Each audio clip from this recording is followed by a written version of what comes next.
특허 출원보다 논문 학회 발표나 제품 출시를 먼저 해도 되는지, 그렇게 하면 안 됩니다. 특허 출원을 먼저 하시고 발표를 하시는 게 아주 중요한 부분입니다. 이런 아이스크림 많은 사람들이 팔았잖아요. 이러한 아이스크림 형태가 특허를 내긴 했었는데 시기를 되게 늦게 내서 자기가 공개했던 것 때문에 특허를 못 받았습니다. 누르면 기 올라가는 이런 모자도 특허를 받았다면 독점할 수 있었겠지만 그러지 않고 공개를 함에 따라 특허를 못 받았던 케이스예요. 그래서 외부에 공개가 되고 나면은 그 공개 행위가 출원일보다 앞서기 때문에 나의 특허의 심사에 영향을 미치게 됩니다. 그리고 논문에서도 이런 이슈들이 있었어요. 바이오 쪽에서는 의학 용도 발명이라는 것이 존재합니다. 그러니까 이런 약이 있는데 A 용도로 쓰고 있던 건데 더 연구하다 보니까 B 용도에 대해서도 효과가 있더라 라고 하게 되면 그 B 용도에 대한 거를 특허로 내면서 그 효과에 대한 데이터를 제시하면 특허를 받을 수 있습니다. 어떤 케이스냐면 이전에 냈던 논문상에다가 추가적인 다른 논문상에서 아직까지 다 완성되진 않았지만 그런 것도 해봤는데 임상 초기 결과가 매우 흥미로워 보인다 한 줄을 쓴 거예요. 그걸 가지고 다른 쪽에서 이 특허는 등록을 받을 수 없다 라고 얘기함에 따라서 무효가 된 케이스입니다.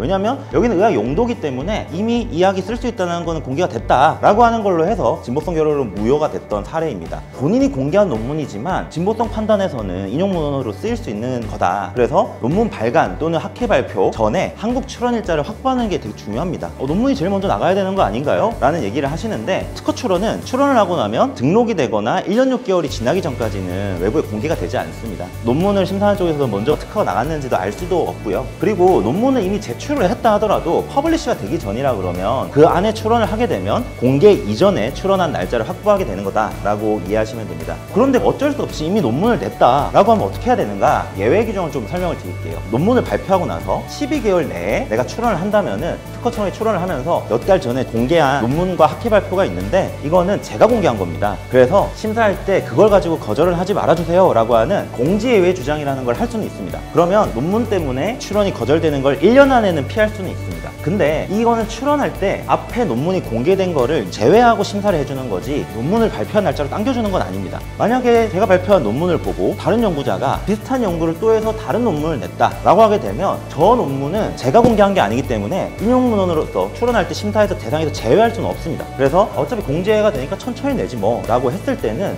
이 기간 안에 공개된 다른 문헌 때문에 거절은 될 수 있는 거죠. 그렇기 때문에 이런 예외 제도는 어쩔 수 없는 상황에서는 그렇게 하지만 최대한 출원을 먼저 하시는 게 좋다. 그리고 또 어떤 문제가 있냐면 미국이나 일본에서는 한국과 동일하게 이런 예외를 인정을 해줘요. 근데 중국이랑 유럽은 예외 규정이 되게 까다롭습니다. 박람회 같은 걸 나갔다 하더라도 CES 이런 것도 인정이 안 되고 엑스포 정도 수준에서만 인정을 해주고 논문이나 학회 발표는 예외 규정으로 인정을 해주지 않습니다. 그래서 공개하게 된다 그러면 중국, 유럽은 포기하고 가야 되는 이슈들이 생기기 때문에 항상 출원을 먼저 하는 게 중요하다라고 이해하시면 됩니다.